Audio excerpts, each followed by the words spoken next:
Narito tayo ngayon upang matunghayan ang nakakakilig, napaka-sweet at talaga namang sobrang pinakainaabangan ng mga fans na love story ni Kalingap Dan at ni Joy. Sa pagpapatuloy ng ating istorya ay kasalukuyan nga na on the way na muli si Kalingap Dan sa bahay nila Ate Joy. At birthday nga ng mama ni Joy nun. So, Ryan, kamusta? Okay lang kuya. Ano na naman? Ikaw, kamusta ka? Ayos lang, kaso, naiinip ako eh. Tagal kasi ng Sabado dumating, kaya ngayon excited na naman ako na makakasama ko ulit si Joy. Pasok kasi minsan eh. Kaya nga eh. Ngayon lang may time. Siyempre okay lang yun. Yun ang mahalaga naman ang pagpasok ni Joy. Actually, meron akong gustong sabihin kay Joy. Ano yan kuya? Kaso, parang nagdadalawang isip pa ako eh. Kung sasabihin ko kay Joy. Ano ba yan kuya? Hindi ko yan alam ah. Ryan, ano lang to ah. Secret lang natin to ah. Pagkakatiwalaan ba kita? Ano man? O, sabihin mo kay Joy. Kasi gusto ko sanang sabihin or aminin mamaya kay Joy na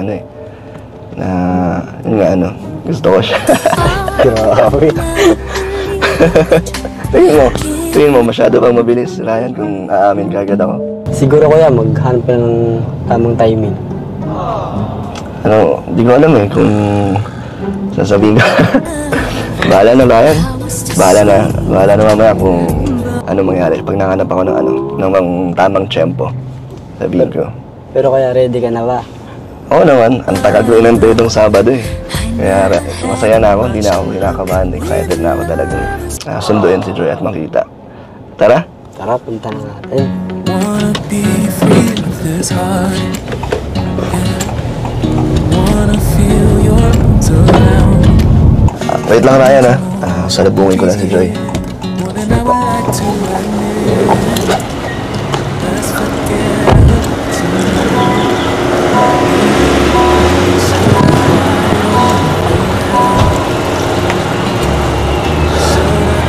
my eyes and never again hold you tight. Hi, Joy. Think about you every time. Ano, Joy? Kamusta ka na? Okay lang. Ready ka na ulit? So, tuwing Sabado, set mo na lagi lagi kitang susunduin. Saan pala tayo mapunta ngayon? Basta surprise. Lagi kitang gustong sino-surprise para hindi mo alam yung mga mangyayari. Ready ka na ba? Ready. Tara.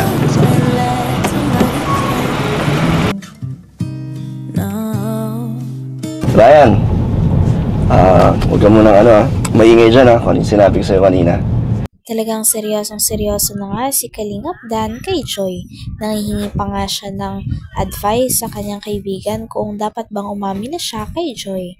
Sabi naman ng kanyang kaibigan na okay naman kung aamin siya pero dapat ay humanap siya ng tamang tiyempo kung kailan pinakamagandang sabihin ang nararamdaman niya para kay Joy. Kaya naman sumang-ayon si Kalingap Dan at hahanap talaga siya ng napakagandang tiyempo para maamin niya na ang tinatago niya at lihim na pag-ibig niya kay Joy simula dati pa. Thank you pala sa pagdalaw sa live ko. Talagang totoo pala na nanonood ka ng live ko. Ang daming natuwa, dami mo napasaya sa pagbisita doon sa live ko. Syempre ako yung isa sa mga pinakamasaya. Kinilig nga ako dun eh. Hindi naman halata, di ba? Hindi naman. Ay, Joy, ganito ka naman. Masyado kang tahimik. Parang di ka naman masaya. Hindi ka ba excited na makita ako? Siyempre po excited. Hindi nga. Opo. Totoo? Kahit walang vlog? Kahit ano. Hindi nga. Kasi parang tatampo nga ako sa'yo kasi lumalabas kayo minsan nagbabanding, hindi ko naman ako niyayaya. Kahit Nakakaya ka. ba't ka naman nahihiya? Ako naman, kaantay lang ng invite mo. Ayoko naman na invite ang sarili ko sa'yo. Baka mailang ka eh. Kaya naantayin ko. Ba't di mo niyaya? Ano kasi po na yung nakakaya, tas minsan po na live ka po baga. Baka busy, ganyan. Uy, Edit. nagdadahilan ka lang. Pagdating sa Joy, kahit may ginagawa ako, titigil ko yan. Para parang kasama naman kita. Yung nakaraan nga, kaya ako niyaya din sila Kalinga para magsanggip kasi doon mga kita makakasama din eh. Kaya, di ba, para-paraan lang. And, ano din yun, pambawi ko din sa'yo kasi umiyak eh. Pinaiyak ka ni Kuya Brooks. Gusto mo bang iparak din natin si Kuya Brooks? Wag na. Sorry ulit, Joy Okay na. Wala ka Okay. namang Tapos na. wala ka namang galit? Wala naman. Wala naman. Saan na ba tayo mapunta? Surprise nga. Huwag ka na mag-isip. Basta pagkasama tayo, lang. Relax ka lang. Di ba, stress ka na sa work mo buong week. So, gusto ko pag magkasama tayo, lang. Wala kang iniisip na iba. Gusto ko naka-focus ka lang sa akin. Ano na yan? Sabihin ko na ba? Huwag muna. Masyado pong maaga. Masyado mo mabilis. Mabigla. Mabigla si Joy.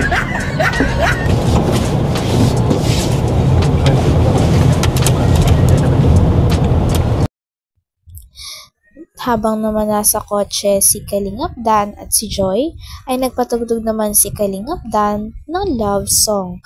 Grabe at kinikilig talaga ang dalawa dahil relate daw ito sa kanila.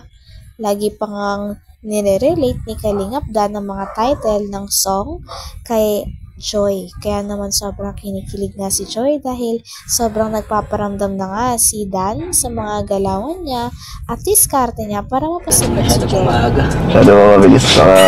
Mabigla. Mabigla si Joy.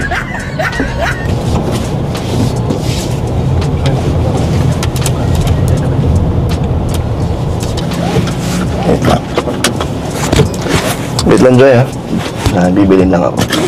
Sige. Huwag mo mamis agad. Wanna be this hard, yeah.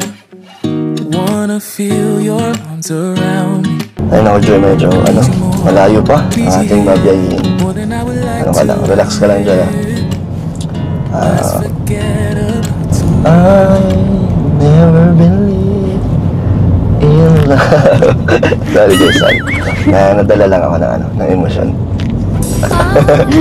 Gusto mo kumanta? Kasi medyo mahaba pa ang biyahe. So, pag sounds na lang gusto mo. Sige. Joy, yan. Ganda yan. Alam mo yan? Alam mo yan? Tingnan mo, yung title, Special, di ba? Special Someone. Sabihin mo. Nahiya pa ako eh. Okay lang sa'yo, sabihin natin yung kanta. Okay lang. Kantahan mo nga ako? Ako naman ang kantahan mo.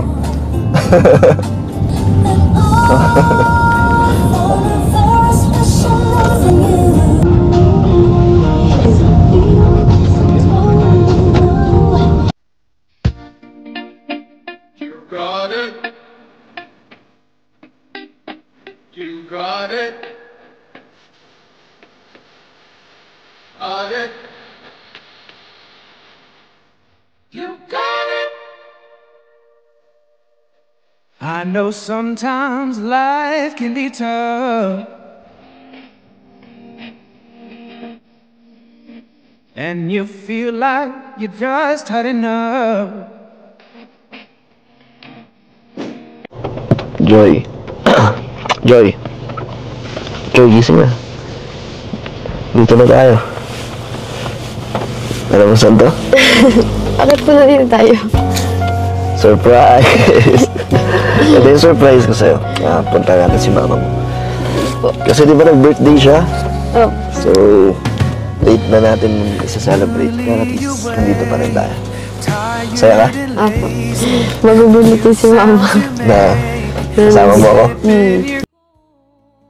Hanggang dito na lamang muna ang ating nakakakilig, napaka-sweet, at talaga namang sobrang pinakainahabangan na love story ni Kalingap Dan at ni Joy. Maraming salamat sa inyong panonood. Hanggang sa muli. Bye!